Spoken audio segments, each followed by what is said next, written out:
विधानसभा निवडणुकीच्या नंतर कपाशीचे भाव वाढतील, सरकार चांगला भाव देईल या आशेने धुळे जिल्ह्यातील अनेक शेतकऱ्यांनी आपल्या घरामध्ये कापूस साठवून ठेवलेला आहे. आपण बघू शकतो की या ठिकाणी हे धुळे तालुक्यातील वरखेडी गाव आहे. या वरखेडी गावातील शेतकऱ्यांनी जवळपास 100 क्विंटल कापूस या ठिकाणी घरात साठवून ठेवलेला आहे.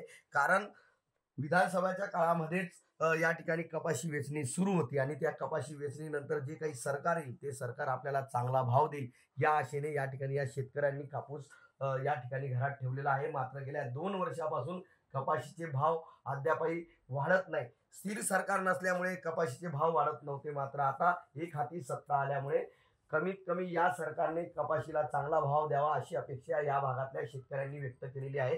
कारण या वर्षी चांगल्या पद्धतीचा पाऊस झाला आणि उत्पन्न देखील चांगलं निघालेलं आहे. त्यामुळे शेतकऱ्याला कपाशीच्या भावात चांगला वाढ मिळून उत्पन्न चांगलं मिळेल आणि चांगली आर्थिक परिस्थिती होईल अशा अपेक्षा आहेत. मात्र अद्यापही सरकारकडून कुठलीही घोषणा झालेली नाही.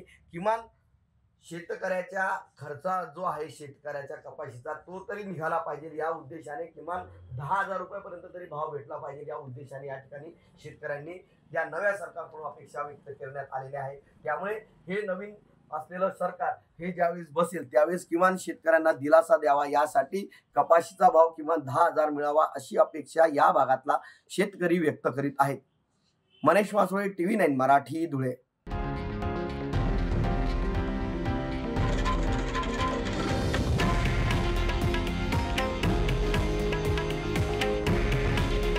हे आहे देशातील नंबर 1 न्यूज नेटवर्क आणि आपण पाहत आहात TV9 मराठी.